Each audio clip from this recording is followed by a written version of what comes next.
In the harshest reaches of winter, when shadows stretch long across mountain snow and wolves no longer howl for those forgotten, a woman's true wealth can be measured in what she's willing to share. Leora Vane knew this truth in her bones as she huddled beside her dying fire, one piece of bread between her and starvation. Once the respected daughter of a healer, now a solitary figure surviving at the edge of existence, she had been stripped of everything but her stubborn dignity. The villagers who once sought her mother's remedies now crossed to the opposite side of the path when they saw her coming, whispering cursed bloodline in her wake. 5 small flames remained in her hearth, 5 small chances to survive the night. When the knock came at her door, Leora hesitated. Who would venture to her isolated cottage during the season's worst storm? The wind's howl seemed to carry warning, yet something deeper than reason drew her forward. Perhaps the same instinct that had kept her alive these 3 years since her mother's passing. "Tonight might be the one that takes me," she whispered to the empty room, a ritual that made the silence less oppressive. She couldn't have known that opening her door to a frost-covered stranger would tear her from obscurity and thrust her into the heart of a kingdom's ancient conflict. Nor could she have foreseen that sharing her last bread with a beggar would reveal not just an alpha king in disguise, but a connection that would challenge everything she believed about power, mercy, and her own worth. For in a world that values only alpha strength, an Omega's compassion might prove to be the most revolutionary force of all. Before we begin, remember to subscribe to our channel and turn on notifications. Every day, a new story awaits you. Now, let us begin. The howling wind clawed at the timber walls of Leora Vane's cottage like a desperate animal. Winter had come early to the mountain village of Thornridge, but Leora had long ago stopped expecting mercy from the seasons, or from anyone else, for that matter. She huddled closer to her dying fire, hands trembling as she counted the embers as if they were gold coins. 5 small flames remained, 5 small chances to survive the night. Outside, darkness had already swallowed the forest, and with it, any hope that the storm would pass before dawn. "Tonight might be the one that takes me," she whispered to herself, a ritual she'd developed in the 3 years since her mother's passing. Speaking to the empty room made the silence less oppressive. The cottage had once been filled with the scents of healing herbs and the soft murmurs of villagers seeking remedies. Her mother, despite being an Omega in a world that valued only alpha strength, had been respected for her knowledge of plants and poultices, until the fever came, until the alpha's son died under her care, until the whispers of cursed bloodline replaced requests for medicine. Leora wrapped her threadbare blanket tighter around her shoulders. At 22, she'd already lost too much. Her mother, her apprenticeship, her place in the village. All that remained was this small cottage at the edge of the forest, and the knowledge of herbs that no one would accept from her hands, and a single piece of bread.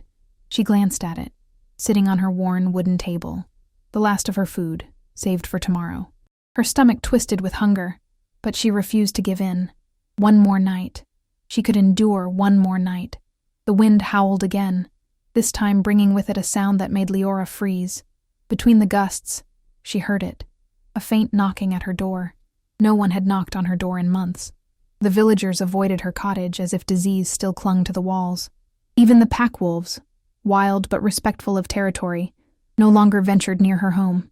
The knocking came again, weaker this time. Leora grabbed the fire poker, the closest thing to a weapon she possessed, and approached the door cautiously. "Who's there?" she called, her voice sounding strange to her own ears after so many days of speaking only to herself. No answer came, only the sound of something, or someone, sliding down the outer wall of her cottage. Cursing her own foolishness, Leora unbarred the door and pulled it open. The wind immediately punished her, slapping her face with icy fingers and threatening to extinguish what remained of her precious fire. But it wasn't the cold that made her gasp. A man lay crumpled on her threshold, his face obscured by a frost-covered hood. His clothes were simple, worn, a traveler caught in the storm, or perhaps a beggar from one of the neighboring villages. His body trembled violently. "Goddess help me," Leora muttered, setting aside her poker. Whatever danger this stranger might pose couldn't be worse than the certain death he faced if left outside. With strength born of necessity, she dragged him inside and managed to close the door against the raging storm. The man was heavy, but she succeeded in propping him against the wall beside her fire. "Sir, can you hear me?" She pushed back his hood, revealing a face that startled her. Even through the pallor of cold and the shadow of a beard, she could see he was young, perhaps a few years older than herself, and possessed of striking features: high cheekbones, a strong jaw, and a noble brow that seemed at odds with his ragged clothing. His eyes remained closed, his breathing shallow. Leora worked quickly, removing his frozen outer garments and wrapping him in her only blanket. She added the last of her kindling to the fire, silently saying goodbye to heat for the coming days. The stranger's life mattered more than her comfort. As warmth slowly returned to the cottage, the man's shivering subsided. Leora checked his extremities for frostbite, grateful to find none. Her mother had taught her well: how to assess, how to heal, skills now used only on herself, and apparently on mysterious strangers who appeared during storms. When his eyelids finally fluttered open, Leora found herself staring into eyes of such unusual amber that they appeared almost golden in the firelight. For a moment, neither spoke, and Leora felt a strange sensation settle in her chest, as if something ancient had awakened from a long slumber. "Where?" His voice cracked, rough from cold and disuse. "You're safe," Leora said, reaching for her water skin. "You're in my cottage at the edge of Thornridge. The storm caught you, it seems." He drank greedily when she offered the water, his eyes never leaving her face. There was an intensity to his gaze that made Leora uncomfortable, not with fear, but with an awareness she couldn't explain. "Thank you," he said finally, his voice stronger. "I didn't expect to find shelter in these mountains." "Nor kindness, I imagine," Leora said with a hint of bitterness. "Not many travelers come this way, especially in winter. I'm not a traveler by choice." He straightened, wincing slightly. "My name is Ronan. Just Ronan. No family name, no pack affiliation." Leora didn't press. The mountain territories held many secrets, and those who wandered them often had reasons to keep their identities hidden. "Leora Vane," she offered in return. "Former healer's apprentice, current hermit." A faint smile touched his lips. "A healer? Then my luck is better than I thought." "Former," Leora emphasized. "The villagers no longer trust my family's remedies." Something flashed in Ronan's eyes. Anger, perhaps, or recognition. People fear what they don't understand, and they rarely understand true power. The statement hung between them, loaded with meaning Leora couldn't decipher. Before she could respond, her stomach betrayed her with an audible growl. She flushed with embarrassment, aware that her guest would now know the extent of her poverty. Ronan's gaze drifted to the lone piece of bread on the table. "Is that all you have?" Leora lifted her chin. "It's enough. Not for two. You need it more than I do." She stood and retrieved the bread, breaking it in half. "No," breaking off the larger portion and offering it to him. "Eat. Regain your strength." Ronan stared at the bread, then at her, his expression unreadable. "You would share your last meal with a stranger?" Leora placed the bread in his hand. "My mother taught me that kindness isn't measured by what you can afford to give, but by what you cannot afford to withhold." Something shifted in Ronan's face, a softening around the eyes, a tension in the jaw. He took the bread with a reverence that seemed excessive for such a humble offering. "Why live here alone?" he asked after he'd eaten. "Why not seek better fortune in the valley towns?" Leora settled back by the fire, chewing her own small portion slowly to make it last. "This cottage is all I have left of my mother, and despite everything, these mountains are home." She hesitated before adding, "Besides, Omegas aren't welcome everywhere, especially not ones with my family's reputation." At the word Omega, Ronan's posture changed subtly. His back straightened, his shoulders squared, and for a brief moment, Leora could have sworn she caught a scent. Powerful, dominant, undeniably alpha, before it vanished again. "What happened to your mother?" he asked, his voice carefully neutral. Leora rarely spoke of her past, but something about the stranger's quiet attention made the words flow. She told him about her mother, a gifted Omega healer who had carved out respect in a village dominated by traditional pack hierarchy. How they'd lived peacefully until the Alpha's son fell ill with the mountain fever. How her mother had tried everything to save him, working for 3 days without sleep. How the boy had died anyway, and grief had transformed into blame. "They said she poisoned him," Leora said, staring into the flames. "That Omegas shouldn't play at medicine. The Alpha banished her from the village center, but allowed her to remain here at the edge of his territory, out of what he called mercy." Her voice hardened.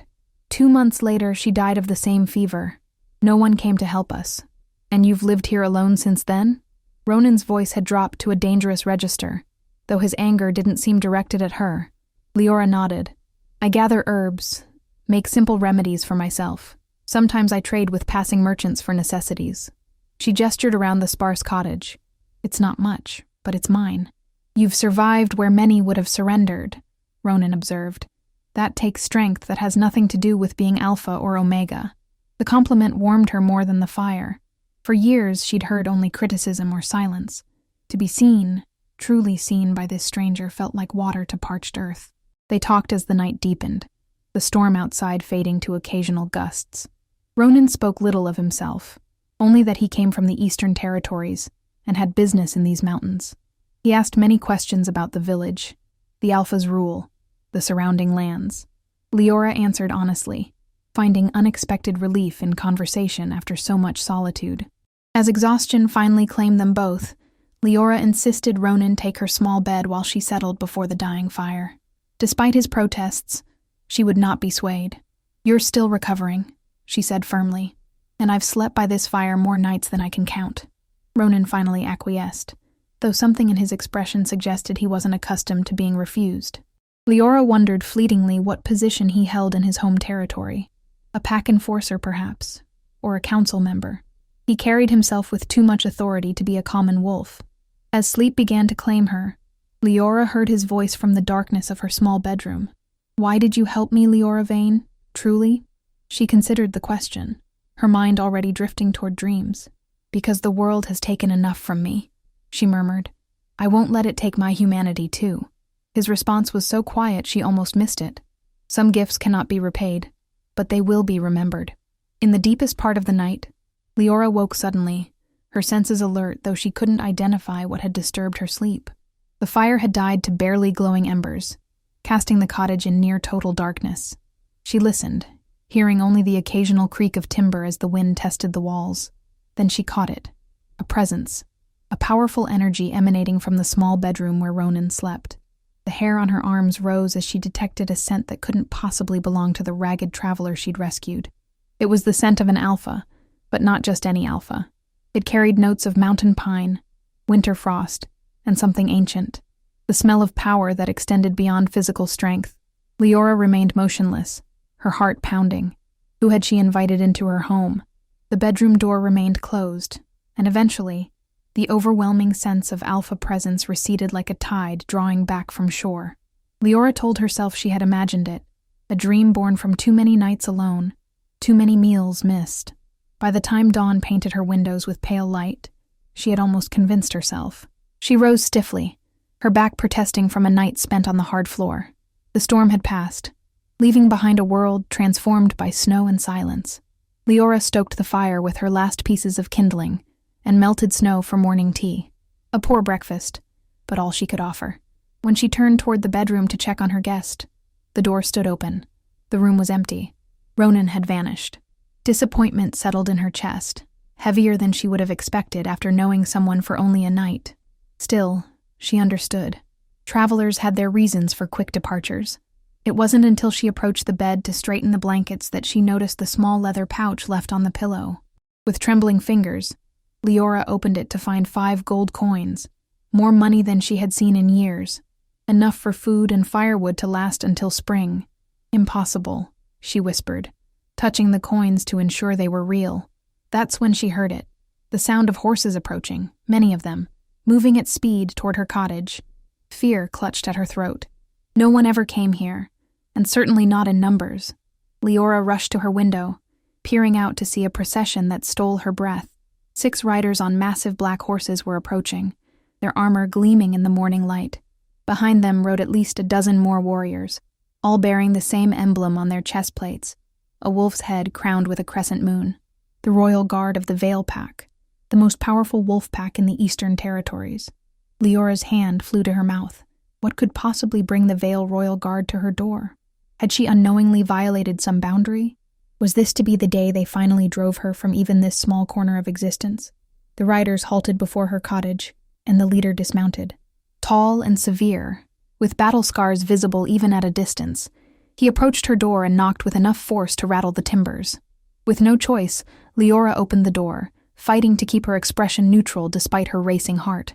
"Leora Vane?" the warrior asked, his voice gruff.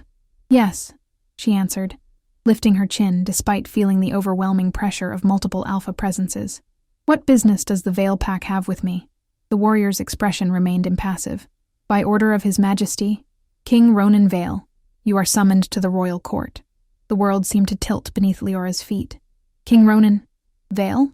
"The Alpha King," the warrior confirmed, watching her closely. "He who rules the eastern territories and the mountain packs." Memories of the night before flashed through Leora's mind. The stranger in worn clothes, his noble features, his penetrating amber eyes. The lingering scent of alpha power she had tried to dismiss as imagination.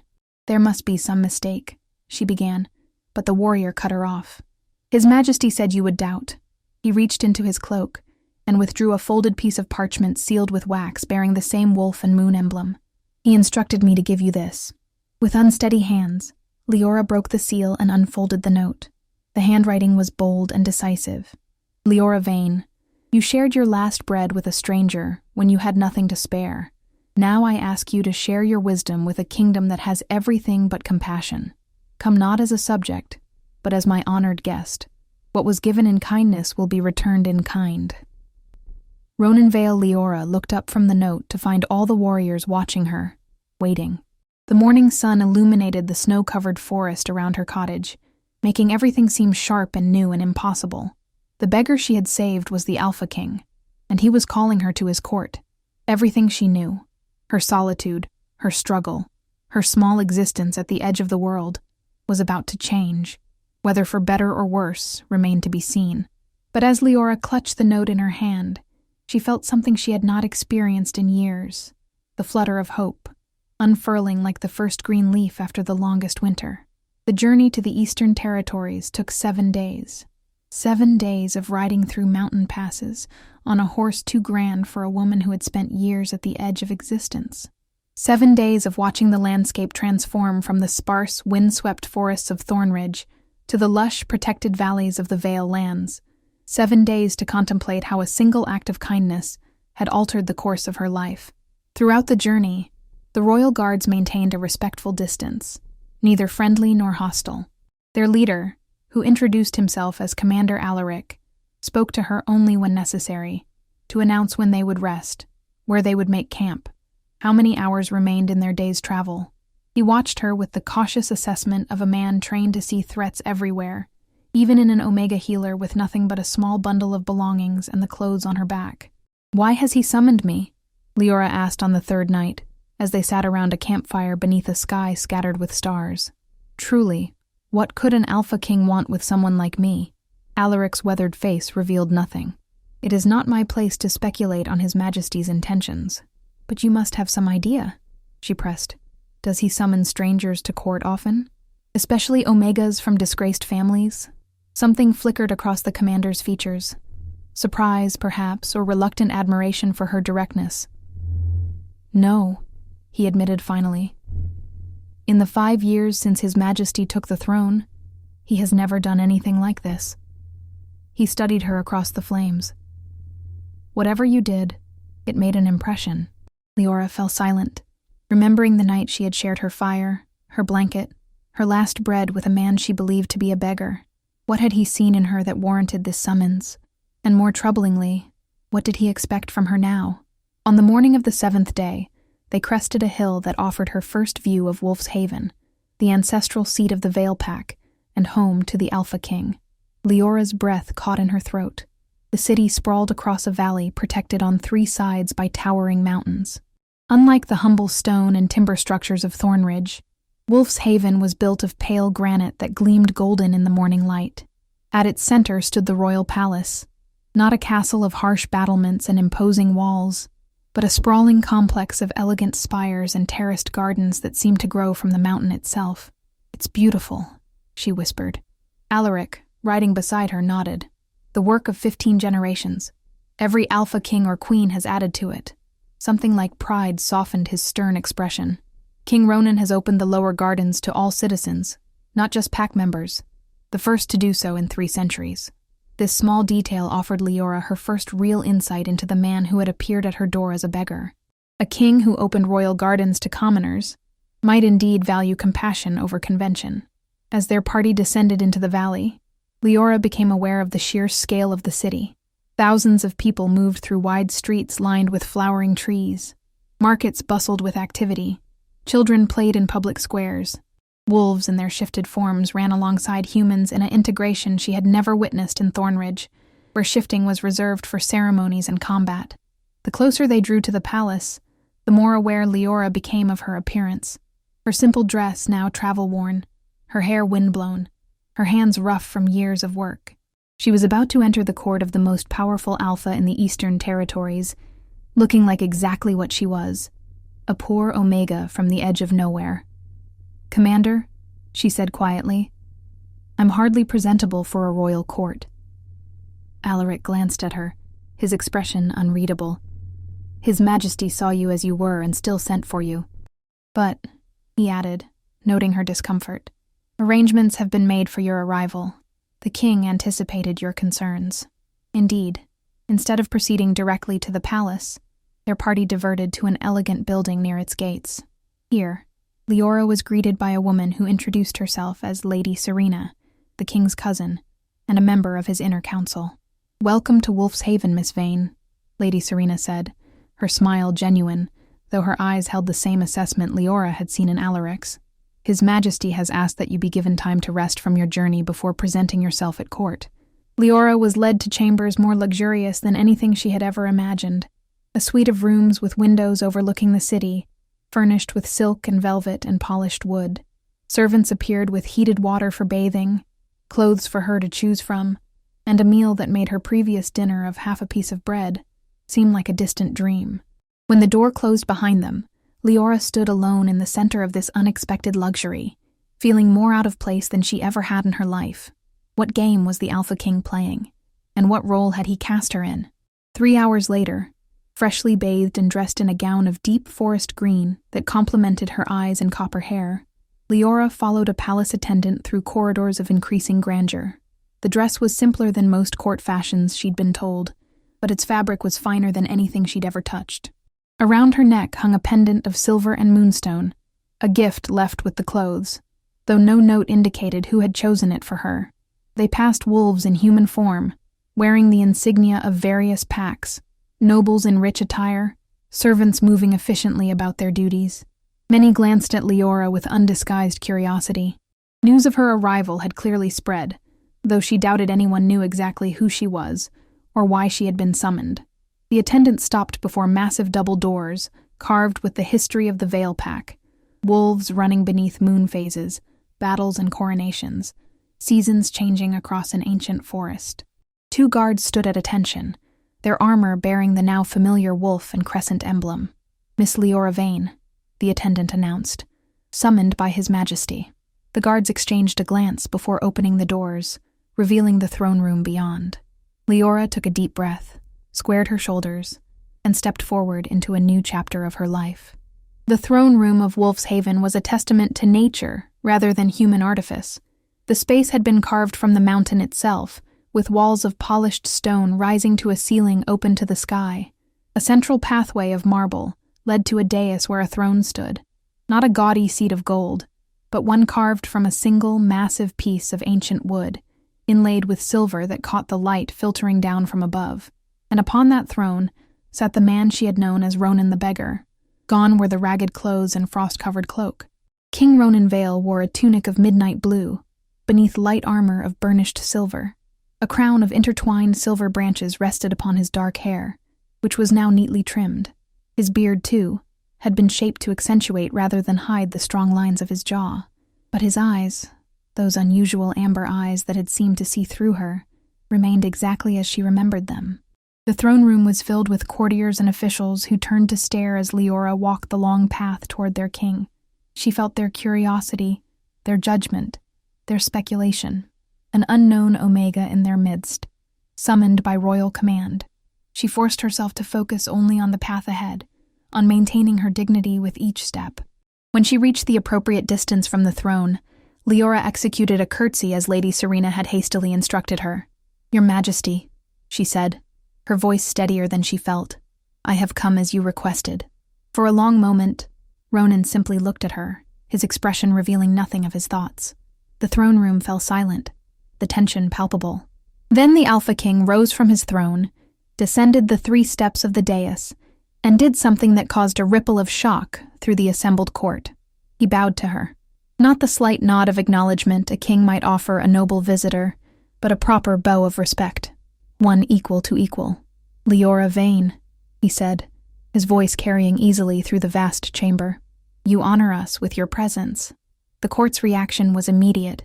Whispers, sharp intakes of breath, sense of surprise and confusion blooming throughout the room. Leora herself stood frozen, uncertain how to respond to such an unprecedented gesture. King Ronan straightened, a faint smile touching his lips as he observed the effect of his actions. "I trust your journey was comfortable?" "Yes, Your Majesty," she managed. "Your guards were most attentive." "Good." He gestured to the space beside his throne where a chair had been placed, smaller than the royal seat, but clearly one of honor. "Join me. There is much to discuss." Another wave of whispers swept through the court as Leora ascended the dais and took the offered seat. From this vantage, she could see the entire assembly, nobles wearing their pack colors, military leaders in armor similar to Alaric's, officials with insignia denoting their responsibilities in the kingdom, all watching her with expressions ranging from curiosity to outright hostility. "My friends," King Ronan addressed the court, returning to his throne, "Miss Vane comes to us from the Western Mountains, where she has served her community as a healer, despite great personal hardship." His gaze swept the assembly. "She has agreed to lend us her knowledge and perspective on matters of importance to our kingdom. I expect her to be treated with all the respect due an honored guest of the crown." No explanation of how they had met, of why a king had appeared at her door disguised as a beggar, of what specific knowledge she possessed that could possibly be of value to this wealthy, powerful court. Just the clear expectation that his word was law, his judgment beyond questioning. A man stepped forward from the group closest to the throne, tall and lean, with silver threading his dark hair and cold calculation in his eyes. "Your Majesty," he said, his tone deferential, though his posture suggested he was accustomed to being heard. "While we welcome any who might bring value to your counsel, perhaps you might enlighten us as to Miss Vane's specific qualifications." Leora tensed, sensing the challenge beneath the politely phrased question. King Ronan's expression remained neutral, but Leora noticed his scent shift subtly, a warning that only another wolf would detect. "Lord Kestrel, I was unaware that I needed to justify my choices to my advisory council." The older man inclined his head. "Of course not, Your Majesty. I meant no disrespect. We are simply eager to understand how best to utilize Miss Vane's talents." "Miss Vane possesses something rare in our court," Ronan replied. "Compassion without expectation of reward, wisdom born of hardship, and courage in the face of abandonment." His gaze hardened. "Qualities I find increasingly valuable as we face the challenges before us." Lord Kestrel's smile didn't reach his eyes. "Indeed, Your Majesty. We look forward to benefiting from such uncommon virtues." The court session continued, dealing with matters of state that meant little to Leora. Border disputes with neighboring pacts, reports of unusually harsh weather affecting crops in the outer territories, preparations for the upcoming Winter Moon Festival. Throughout it all, she sat quietly, observing the dynamics of power that flowed through the room like invisible currents. King Ronan ruled with authority, tempered by attentiveness. He listened more than he spoke, asked questions rather than issuing immediate judgments, and showed particular interest in how policies would affect the common citizens, rather than just the noble houses. Yet beneath his measured responses, Leora sensed a tension, as if the king were engaged in a chess match with opponents she couldn't identify. When the formal court session ended, most of the attendees filed out, though a smaller group remained, what appeared to be the king's inner council, including Lord Kestrel and Lady Serena. As the great doors closed, leaving only this select group, the atmosphere shifted from formal to focused. "Now," King Ronan said, turning to address those who remained, "let us speak plainly of the matter that cannot wait." His gaze swept the circle, the The raids along our northern villages have increased. 3 more attacks in the past week alone. A muscular man with a commander's insignia stepped forward, spreading a map on the table that had been brought forth. The pattern is becoming clear, Your Majesty. They strike at night, taking food stores and winter supplies. But the latest attack was different. His finger traced a location on the map. They took people, 7 young women and 3 children. Leora felt a chill run through her at the words. Slaves were forbidden in the Eastern Territories, had been for generations, but the practice persisted in shadowy corners of the world. Survivors? King Ronan asked, his voice tight with controlled anger. Few, the commander replied grimly. Those who resisted were killed, but one witness reported something unusual. He hesitated, glancing at Leora. The king noticed. Miss Vane has my complete confidence, Commander Thorne. Speak freely. Commander Thorne nodded. The witness claims the raiders weren't ordinary bandits. They shifted only partially, maintaining human form but with wolf strength and speed. And their eyes? He paused. Their eyes were black, entirely black, with no whites visible. A heavy silence fell over the council. Leora felt the weight of unspoken knowledge, of a threat understood by everyone but her. Half-shifts with black eyes, Lord Kestrel murmured. The rumors are true, then. The Blood Moon Pack has returned. The name sent a visible ripple through the gathered advisors. Even Lady Serena, who had seemed unflappable, paled slightly. We don't know that for certain, said an older woman whose robes marked her as a scholar or record keeper. The Blood Moon Pack was destroyed over 2 centuries ago, their alpha line extinguished, their territories divided among the loyal packs. History written by the victors, historian Mara, Lord Kestrel replied smoothly. Perhaps not all were destroyed. Perhaps some escaped, nursed their grievances, and waited for the right moment to return. Whatever their identity, King Ronan cut in, they threaten our people and must be stopped. He turned to Commander Thorne. Increase patrols along all northern villages. No settlement is to be left unprotected, no matter how small. At once, Your Majesty. And the captives? Lady Serena asked. Do we know where they were taken? Commander Thorne shook his head. Their trail vanishes at the Blackwater River. It's as if they... He hesitated again. As if they simply disappeared. No one simply disappears, King Ronan said firmly. Dispatch our best trackers. I want those people found. The council continued discussing strategy, resources, and precautions, while Leora listened, trying to understand her place in all this. She was no warrior, no strategist, no noble with territories to defend. Why had the king brought her into this inner circle? As if sensing her confusion, King Ronan eventually turned to her.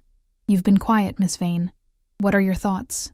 All eyes turned to her, most with barely concealed skepticism. Leora swallowed, gathering her courage. I'm wondering about the black eyes, Your Majesty, she said carefully. In my mother's healing work, we sometimes encountered unusual symptoms caused not by injuries or common illness, but by poisoning or certain rare plants. Historian Mara leaned forward with interest. You believe these raiders might be using some sort of substance to enhance their abilities? To achieve partial shifting? It's possible, Leora admitted. There are herbs in the high mountains that can induce states similar to shifting. Heightened strength, sharper senses, reduced sensitivity to pain. But they come with costs. Aggression, loss of rational thought. She met the king's amber gaze directly. Black eyes. Lord Kestrel made a dismissive sound. Folk remedies and superstition.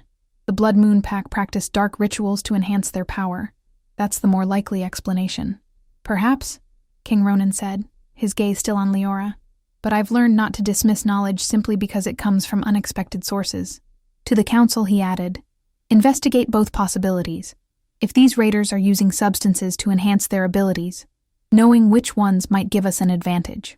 The meeting concluded shortly after, with assignments distributed and plans made for increased security.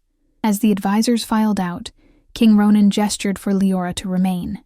When they were alone, save for 2 guards stationed at a discreet distance, he finally addressed what hung between them.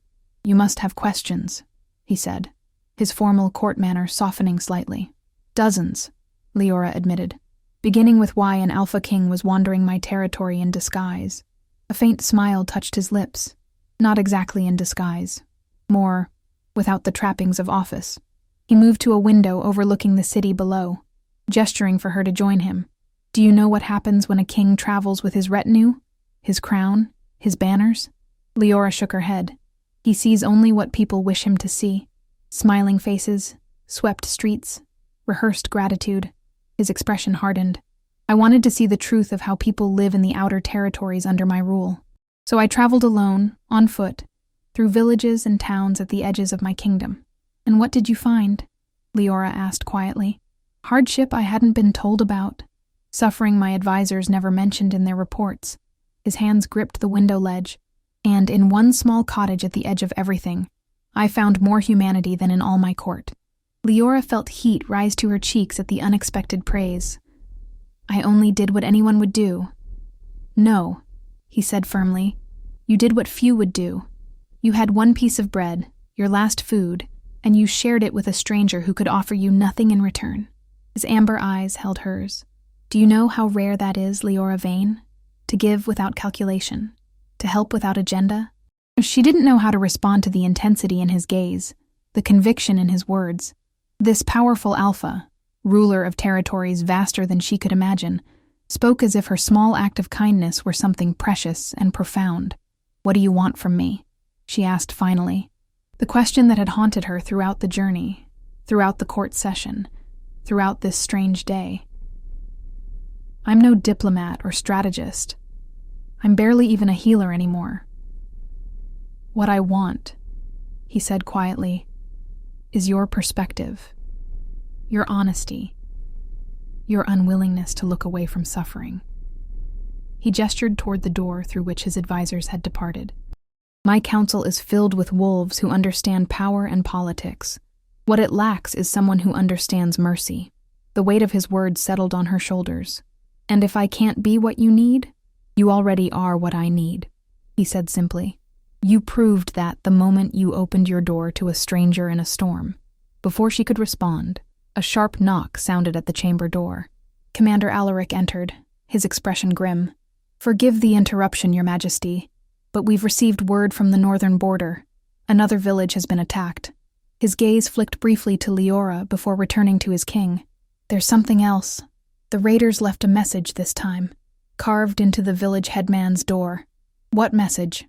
Ronan demanded. The true Alpha returns. Blood calls to blood. Alaric paused. And below it, Your Majesty, they left a symbol, a wolf's head beneath a red moon. King Ronan's face hardened, his scent shifting to one of barely controlled fury. For the first time, Leora glimpsed the full power of the Alpha beneath the measured facade of the king. Summon the War Council, he ordered, and double the palace guard. If the Blood Moon Pack has truly returned, they won't stop at border villages. They'll come for the heart of our territory. His gaze met Leora's briefly. They'll come for Wolf's Haven. As Alaric departed to carry out the king's orders, Leora found herself standing at the precipice of events far larger and more dangerous than anything she had imagined when she opened her door to a stranger 7 nights ago. The Alpha King had brought her from the edge of nothing to the center of a gathering storm. A healer with no pack, no position, no power beyond her knowledge of herbs and her stubborn will to survive. What place could she possibly have in the conflict to come? Yet as King Ronan turned back to her, determination hardening his noble features, she knew she would not be returning to her solitary cottage anytime soon. Whatever had begun that night beside her dying fire, whatever bond had formed between an Omega healer and an Alpha King, it was still unfolding, still drawing them toward a shared destiny neither could fully see. I need to know everything about the herbs you mentioned, he said, his voice low and urgent. If these raiders are using substances to enhance their abilities, to transform themselves into something between wolf and human, I'll help however I can, Leora promised, pushing aside her doubts. This was no longer about her, or even about the strange connection between herself and the king. It was about protecting innocent people, people like those in her own village who, despite their treatment of her family, deserved to live without fear. As twilight descended over Wolf's Haven, painting the white stone city in shades of amber and gold, Leora Vane found herself walking alongside an Alpha King toward a war council. Her simple healer's knowledge suddenly as valuable as any warrior's sword. The journey that had begun with a single piece of shared bread was leading her into the heart of a conflict centuries in the making.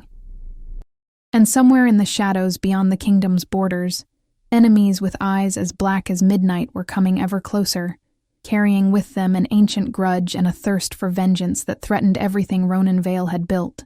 For better or worse, Leora was now part of this story, no longer watching from the edges of the world, but standing at its center, where every decision, every piece of knowledge, every act of compassion or cruelty would shape the fate of thousands.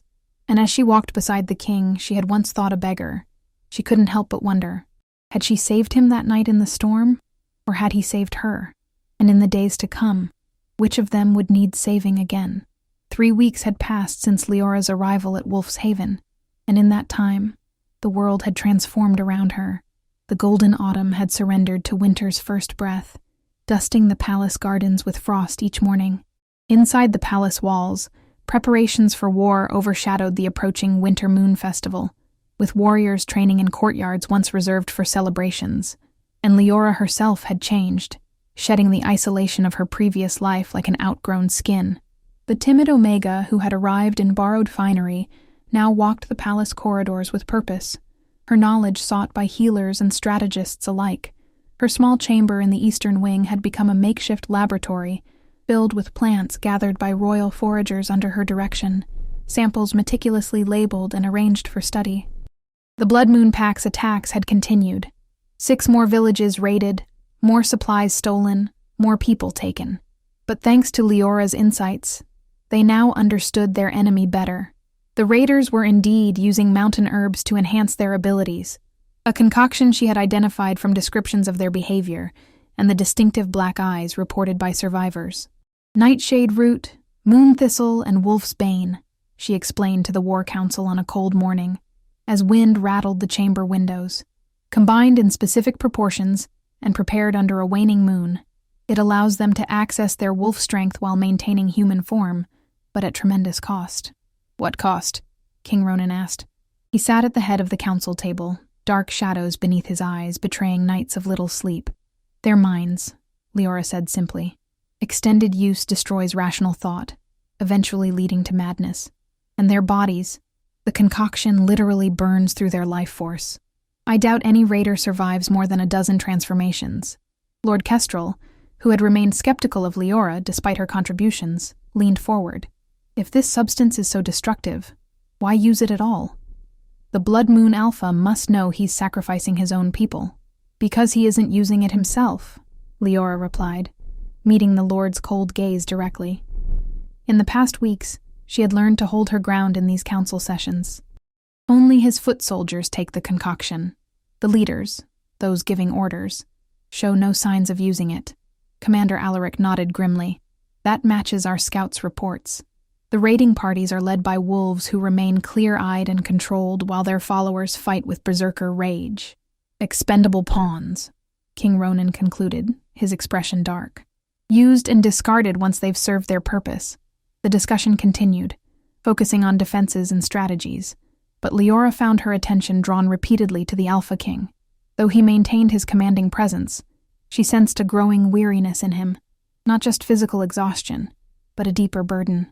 The weight of his crown, the responsibility for thousands of lives, the knowledge that his enemies targeted innocent villagers to draw him out. Later that day, as twilight painted the sky in shades of indigo, Leora found herself walking alone in the palace's inner garden. Despite the chill, she needed fresh air after hours bent over her workbench, testing combinations of herbs that might counteract the Blood Moon Pack's concoction. The garden was empty save for a solitary figure standing beside a frozen fountain. King Ronan, his back to her, seemingly lost in thought. Leora hesitated, uncertain whether to disturb him or retreat quietly. Before she could decide, he spoke without turning. Your footsteps are lighter than most, Leora Vane, but a wolf's hearing catches even the softest tread.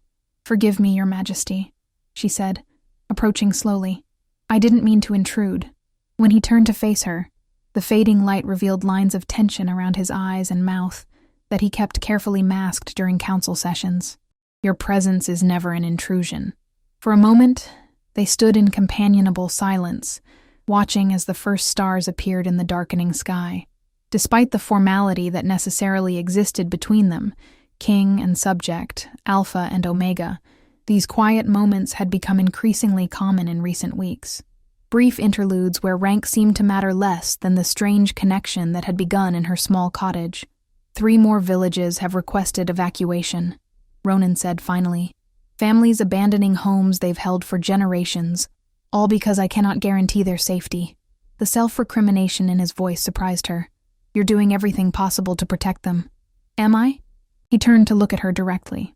Or am I placing strategy above their immediate welfare, holding positions for tactical advantage while people suffer? Leora considered her words carefully. In their private conversations, the king had made it clear he valued her honesty above pleasant falsehoods. You're balancing impossible choices. Protect individual villages at the cost of spreading your forces too thin, or concentrate your strength where it can be most effective. And meanwhile, innocents pay the price for my calculations. His hands tightened on the stone edge of the fountain. This is not the king I meant to be, Leora. The vulnerability in his admission touched something deep within her. This powerful alpha, ruler of vast territories, carried doubts as heavy as any she had known in her years of isolation. What kind of king did you mean to be?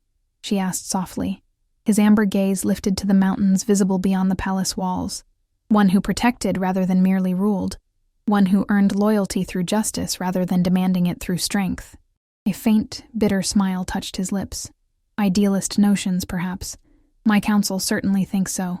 I don't, Leora said with quiet conviction. I've seen how you listen to reports from the smallest villages with the same attention you give to noble houses. How you ask after the welfare of common people before considering political advantages.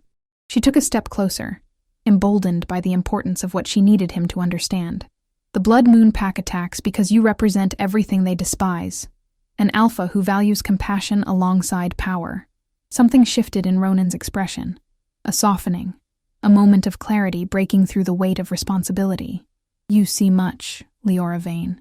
I was invisible for years, she replied simply. It teaches one to observe. The moment stretched between them, filled with unspoken possibilities. Then a guard appeared at the garden entrance, bowing deeply. Forgive the interruption, Your Majesty. Lady Serena requests your presence in the Eastern Tower. A messenger has arrived from the northern border. Ronan's expression immediately shifted back to the composed mask of kingship. Tell her I'll come at once. As the guard departed, he turned back to Leora. Duty calls as always. Of course, Your Majesty. He took a step to leave, then paused. Join me for the evening meal in my private chambers tonight. There's something I wish to discuss with you. The invitation sent an unexpected flutter through Leora's chest. I would be honored. With a final nod, the Alpha King departed, leaving Leora alone with her thoughts and the gathering darkness of winter's early evening. Hours later, having changed into a simple but elegant gown of deep blue provided by the palace staff, Leora was escorted to the king's private dining chamber. Unlike the grand formal spaces where state dinners were held, this room reflected a more personal taste. Warm wooden panels rather than cold stone, shelves lined with books rather than ceremonial weapons, a fire crackling in a hearth large enough to ward off winter's chill. King Ronan awaited her, having shed his formal court attire for simpler clothing that reminded her of their first meeting, though of much finer quality than the beggar's rags he had worn that night. Without his crown, with the firelight softening his features, he seemed both more approachable and somehow more real. Thank you for coming, he said, gesturing to the table where a modest meal had been set for 2. No servants hovered nearby, an unusual intimacy that Leora tried not to read too much into. As they ate, their conversation remained focused on practical matters, progress with her herbal research, reports from border patrols, preparations for the coming winter. But beneath the ordinary words, Leora sensed a tension, as if Ronan were working his way toward something difficult to express. Finally, as they finished their meal, he set aside his goblet and met her gaze directly. I've received intelligence about the Blood Moon Pack's next target. Leora set down her own cup, instantly alert. Another border village? No. His expression grew grave. They plan to strike at the heart of our kingdom, at the Winter Moon Festival, when thousands gather in Wolf's Haven's central square. The implications were chilling. A massacre in the capital would spread terror throughout the territories. Precisely their intent. Ronan rose and moved to stand before the fire, his profile etched in gold against the flames. But their information is incomplete. They believe I'll be attending the festival, making a traditional appearance to light the ceremonial pyre. You won't be there, Leora guessed, understanding dawning. You'll be elsewhere. leading a counterattack while they exposed themselves. That was my original plan, he acknowledged, but it would place thousands of innocent citizens at risk, turning them into bait for my trap. His gaze returned to hers, intense and searching.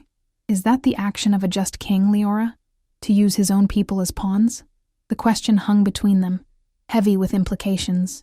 Leora considered it carefully, recognizing that her answer mattered to him in ways that went beyond strategy. A king who sees his people only as means to an end is no true king, she said finally. But there must be another way, one that protects the innocent while still confronting the threat. Something like relief flickered across Ronan's features. My thoughts exactly, which brings me to why I asked you here tonight. He returned to the table, retrieving a scroll from a nearby cabinet. This is what we know of the Blood Moon Pack's leadership. He unrolled the parchment, revealing sketches of 3 wolves, 2 men and a woman, all with the hard-edged look of warriors who had survived countless battles.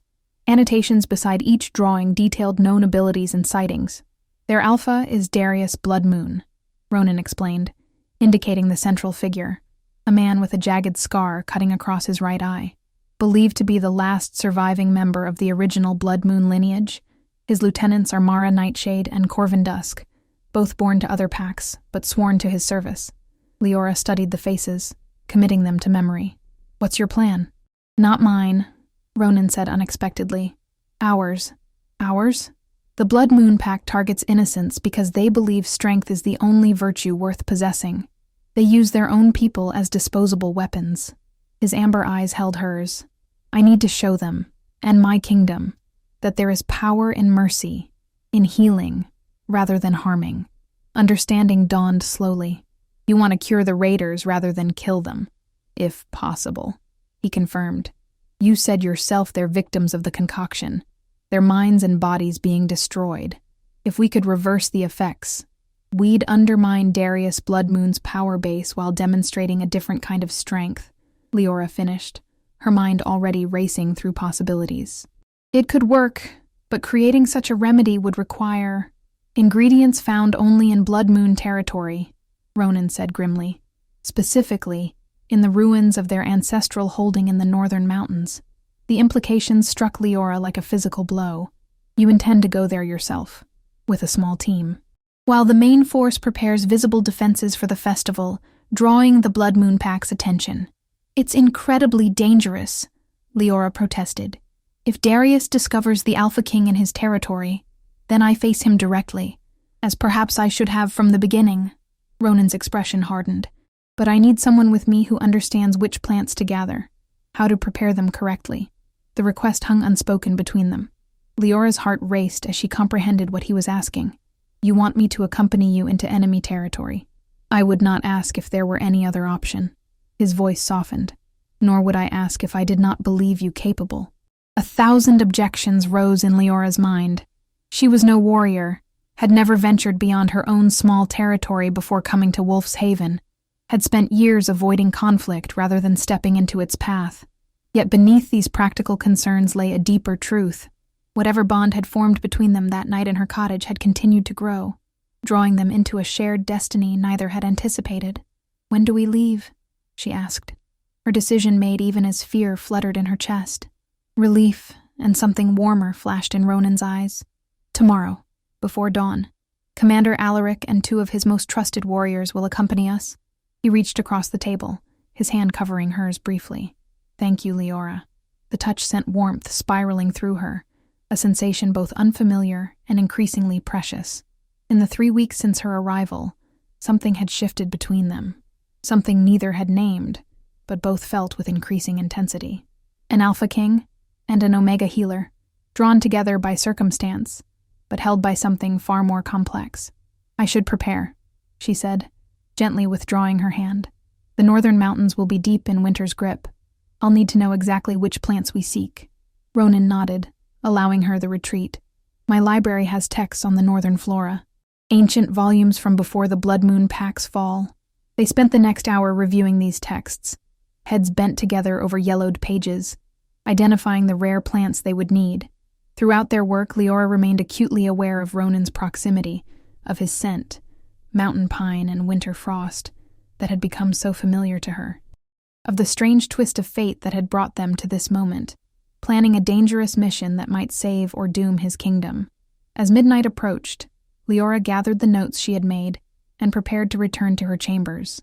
At the door, she paused, a question that had lingered for weeks finally finding voice. "Why did you come to my cottage that night? Of all the places in your kingdom, why the farthest edge of Thornridge?" Ronan considered her for a long moment, firelight casting shadows across his noble features. "I could say it was chance, or fate, but the truth is simpler." His voice lowered. "I had traveled for weeks through my territories, seeing much that troubled me. That night, as the storm worsened, I felt drawn to continue beyond the borders of Thornridge, as if something waited there that I needed to find." A faint smile touched his lips. Or perhaps someone. The admission hung between them, weighted with possibilities neither was ready to fully explore. Leora nodded, accepting the answer without pressing further. "Until dawn, then, Your Majesty." "Until dawn." Leora Vane. They departed Wolf's Haven as the first pale light touched the eastern sky.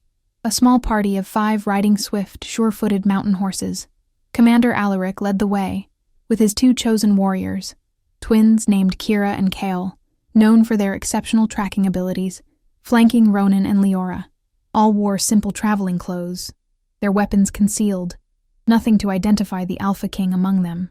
3 days of hard riding brought them to the northern border, where the cultivated lands of the Vale Pack gave way to wild, untamed wilderness. Here the mountains rose higher, their peaks permanently white with snow, their slopes covered in ancient forests, untouched by human hands for centuries. "Blood Moon territory begins beyond that ridge," Alaric said as they made camp on the 3rd night, gesturing to a jagged line of stone silhouetted against the starlit sky.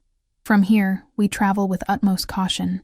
No fires, no shifted forms that might be detected." Leora, exhausted from days in the saddle but determined not to show weakness, nodded her understanding. She had spent the journey reviewing her knowledge of the plants they sought, preparing for the moment when their success or failure would rest on her ability to identify the right specimens in the midst of winter's grip. As the others arranged the cold camp, Ronan joined her at the edge of a small clearing, his breath forming clouds in the frigid air. "How are you holding up?" "Well enough," she replied, pulling her cloak tighter against the mountain chill. "Though I never imagined I'd travel so far from home. Do you miss it?" he asked quietly. "Your cottage at the edge of Thornridge?" Leora considered the question seriously. "I miss its simplicity, the quiet, the freedom to be invisible." She gazed up at the vast sweep of stars overhead. "But I don't miss the loneliness, or the feeling that my life had no purpose beyond survival." Ronan's eyes reflected the starlight as he studied her face. "And now? Now I'm riding into enemy territory with an Alpha King on a mission that might save or doom his kingdom," she said with a faint smile. "It's rather more purpose than I ever expected." A low chuckle escaped him, a rare sound that Leora had heard only a handful of times during their acquaintance. "Life has strange currents, Leora Vane. 3 weeks ago I was a beggar at your door. Now you're a valued advisor at mine. And what will I be 3 weeks from now?" she asked, the question slipping out before she could consider its implications. Something shifted in Ronan's expression, a softening, a momentary vulnerability quickly mastered. "That," he said quietly, "depends on many things, including whether we survive the coming days." Before she could respond, Alaric approached, his expression grave. "Your Majesty, the scouts have returned. Blood Moon sentries patrol the ridge ahead. We'll need to find another path." The moment broken, Ronan returned to his role as leader, discussing options with his commander, while Leora retreated to her bedroll, her question lingering unanswered in the cold mountain air. Dawn brought heavy clouds and the threat of snow as they altered their course, taking a steeper, more treacherous path to avoid detection. By midday, they had entered the heart of Blood Moon territory, a landscape of primal beauty and subtle menace, where ancient trees grew in twisted forms and streams ran dark with minerals from deep within the mountains. "The ancestral holding should lie in the valley beyond that peak," Alaric said, consulting a map so old its edges crumbled at his touch. "Once the greatest stronghold in the northern territories, now abandoned for 2 centuries. "Not entirely abandoned," Kira corrected, her keen eyes scanning the distant slopes. "Smoke rises from within the valley. Someone maintains a presence there. Darius himself, perhaps," Ronan murmured. reclaiming his ancestors' seat. They proceeded with increased caution, leaving their horses concealed in a sheltered grove and continuing on foot. The twins scouted ahead, their movements silent despite the carpet of fallen leaves and twigs that covered the forest floor. Leora followed as carefully as she could, grateful for Ronan's steadying hand when the terrain proved particularly challenging.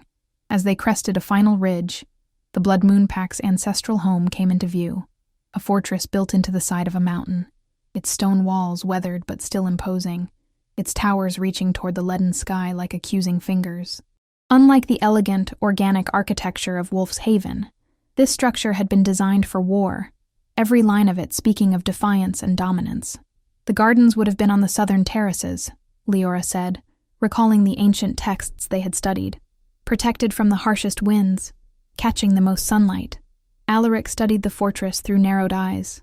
I see movement near the main gates, at least a dozen guards, but the southern approach appears unattended. Overconfidence, Ronan suggested. They don't expect enemies to reach this far into their territory, and they're focusing their strength on their raiding parties. Or a trap, Cale countered grimly, luring us exactly where they want us. The possibility hung heavy in the cold air. Leora looked to Ronan, seeing the weight of decision in his features. Everything rested on this moment. The lives of his people, the future of his kingdom, their own survival.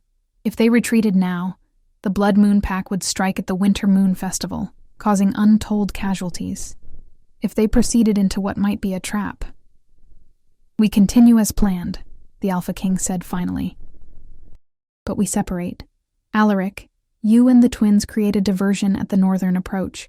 Nothing that reveals our true numbers or identity, just enough to draw attention away from the southern terraces." His gaze moved to Leora. "You and I will retrieve the plants we need." The commander clearly disliked splitting their already small force, but he nodded his acceptance of the order. "Be cautious, Your Majesty. If Darius Bloodmoon is indeed within those walls, then it's time he and I met face to face," Ronan said quietly. "One way or another, this conflict must end." As Alaric and the twins departed to position themselves for the diversion, Leora found herself alone with Ronan, the fortress looming before them like a physical manifestation of the threat facing his kingdom. "You don't have to do this," he said unexpectedly. "I can find the plants with your descriptions. You could wait here, where it's safer." Leora met his gaze steadily. "I didn't travel this far to wait on the sidelines, Your Majesty." A smile touched his lips, proud, genuine, warming his amber eyes. "No, I don't suppose you did." He offered his hand. "Shall we then?" Together they began their descent toward the southern terraces, moving from shadow to shadow as the first snowflakes began to spiral down from the darkening sky. In the distance they heard the beginning of Alaric's diversion, shouts, and the clash of metal, drawing guards from the southern approach as planned. The ancient gardens had fallen into wild disarray over the centuries, terraced beds now overgrown with a tangle of plants competing for dominance. Yet to Leora's practiced eye, patterns remained. Medicinal herbs grouped according to properties, rare specimens given pride of place in protected niches. "There," she whispered, pointing to a sheltered corner where plants with distinctive silver-backed leaves grew in a dense cluster. Moon thistle, still alive despite the season. Working quickly, she harvested what they needed while Ronan stood guard, his senses alert for any approach. From the far side of the fortress, the sounds of fighting continued, Alaric and the twins ensuring the attention of the Blood Moon guards remained fixed elsewhere. "The wolf's bane should be nearby," Leora murmured, scanning the tangled growth. "It always grows in the shadow of something larger, something that protects it from direct sunlight." A movement at the edge of her vision made her freeze. Beyond the garden wall, a figure had appeared, a woman whose features matched one of the sketches Ronan had shown her. Mara Nightshade, one of Darius Bloodmoon's lieutenants. Leora reached for Ronan's arm in warning, but he had already sensed the presence. With silent communication born of their weeks working together, they retreated deeper into the overgrown garden, concealing themselves behind a stone bench overtaken by creeping vines.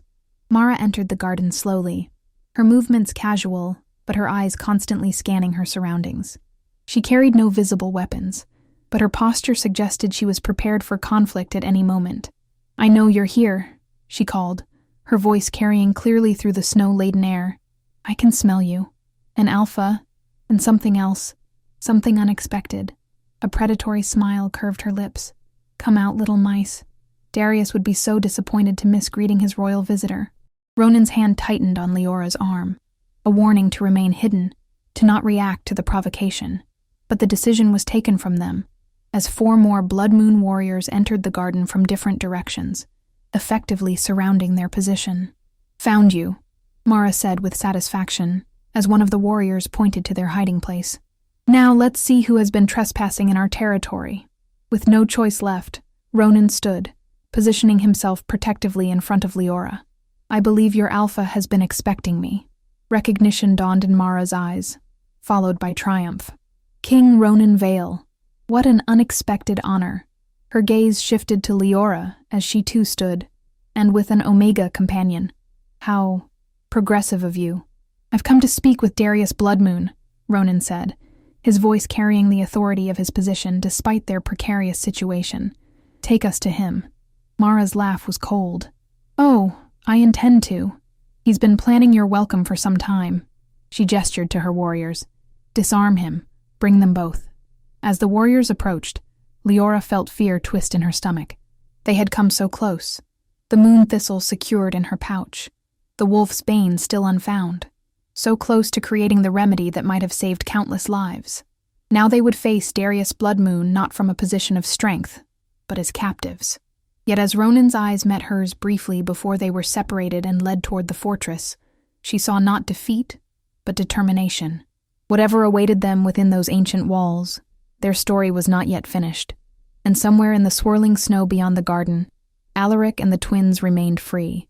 3 wolves loyal to their alpha king, 3 possible allies in what was to come. The path that had begun with a shared piece of bread had led Leora Vane from the edge of nothing to the heart of a centuries-old conflict.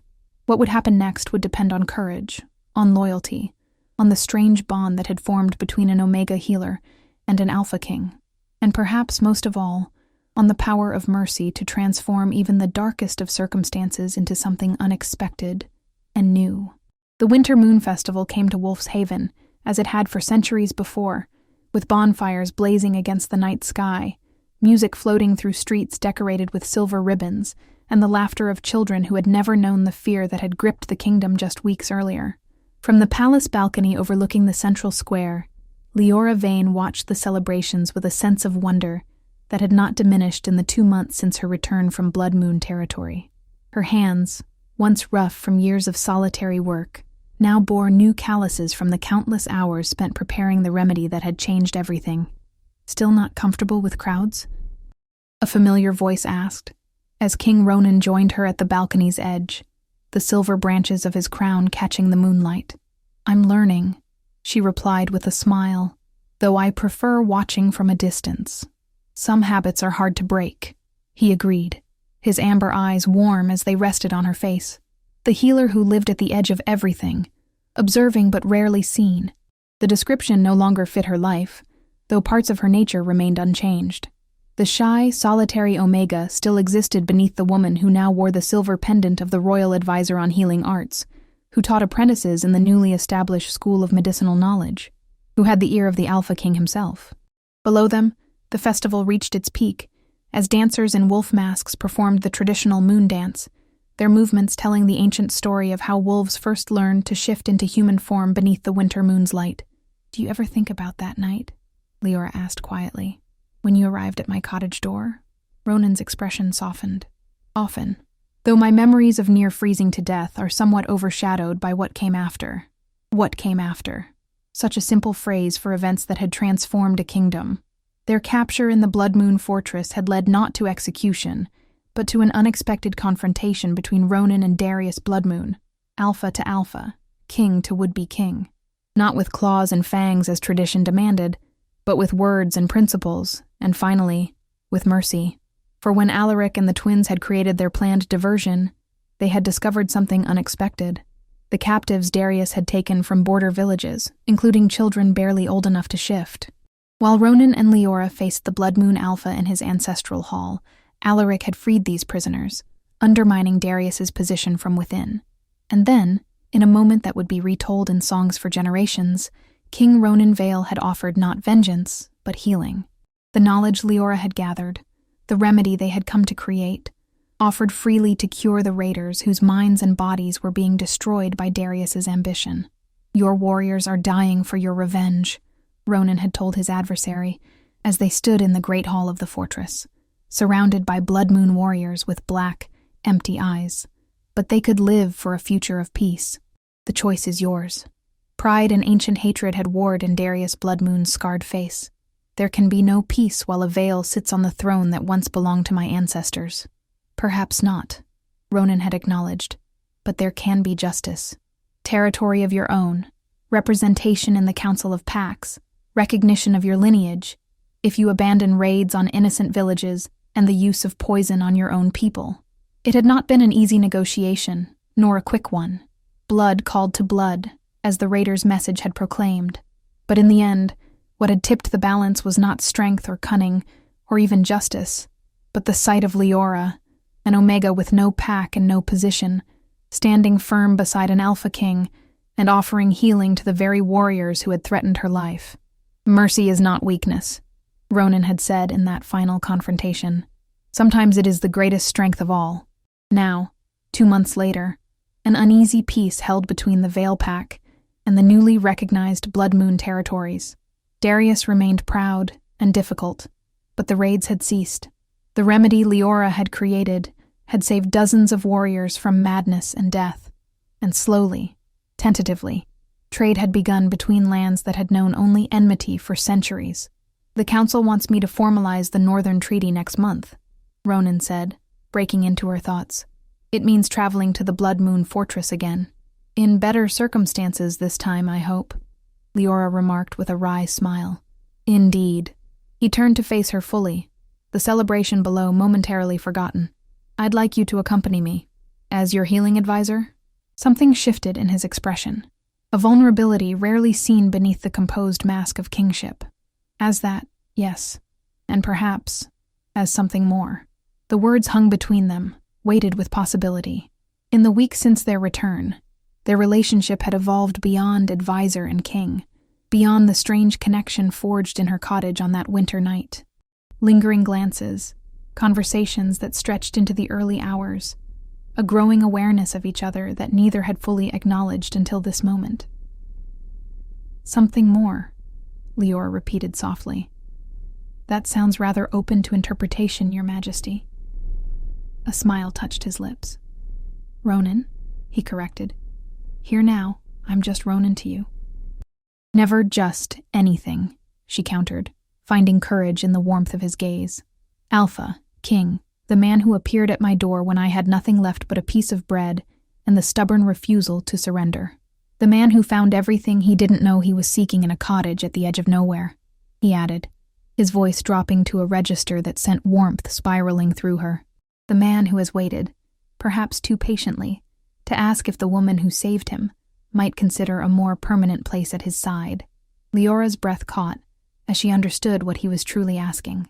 "The court would never accept an Omega as—" "The court will accept what their king decrees," Ronan interrupted, though his tone remained gentle.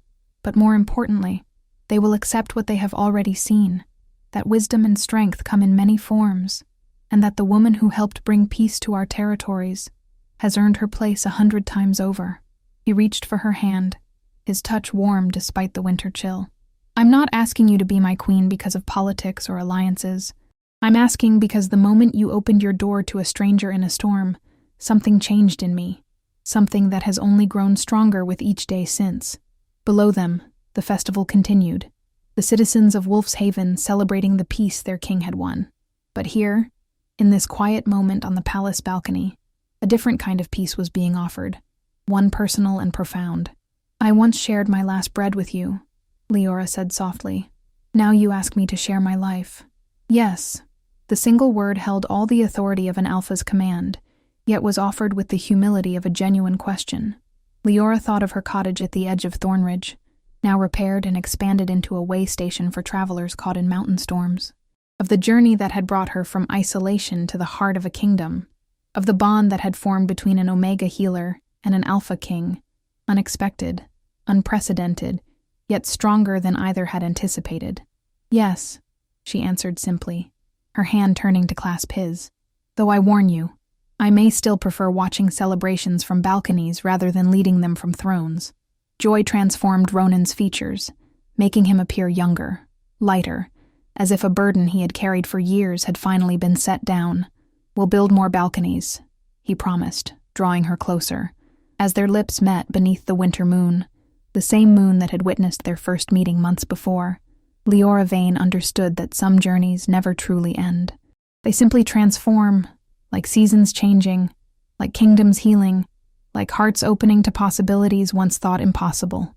The path that had begun with a shared piece of bread had led her here, to love, to purpose, to a future neither of them could have imagined on that stormy night.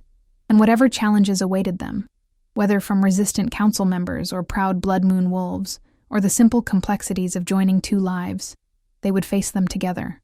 For what endures in the end is not power or position, or even peace.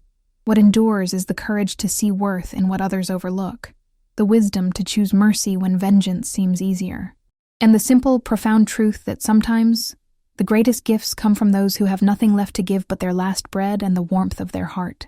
In the years to come, the story would be told throughout the territories, how an Alpha King disguised himself as a beggar to test the character of his subjects, and how an Omega with nothing to her name saved a kingdom with her compassion. Some versions emphasized the romance, others the politics, still others the healing knowledge that bridged ancient divides. But all agreed on one thing, that the reign of King Ronan and Queen Leora marked a new chapter in the history of the Eastern Territories, one where strength was measured not only in power, but in mercy, where the bond between Alpha and Omega transcended traditional hierarchies, and where a simple cottage at the edge of everything became a symbol of how a single act of kindness could change the fate of thousands. For as Queen Leora often reminded those who sought her wisdom in the years that followed, the true measure of wealth is not what you can afford to give, but what you cannot afford to withhold. Words first spoken over a shared piece of bread on a night when everything changed. If you enjoyed this story, a like or comment really helps. And if you wish to hear more tales like this one, make sure you subscribe so you never miss the next tale.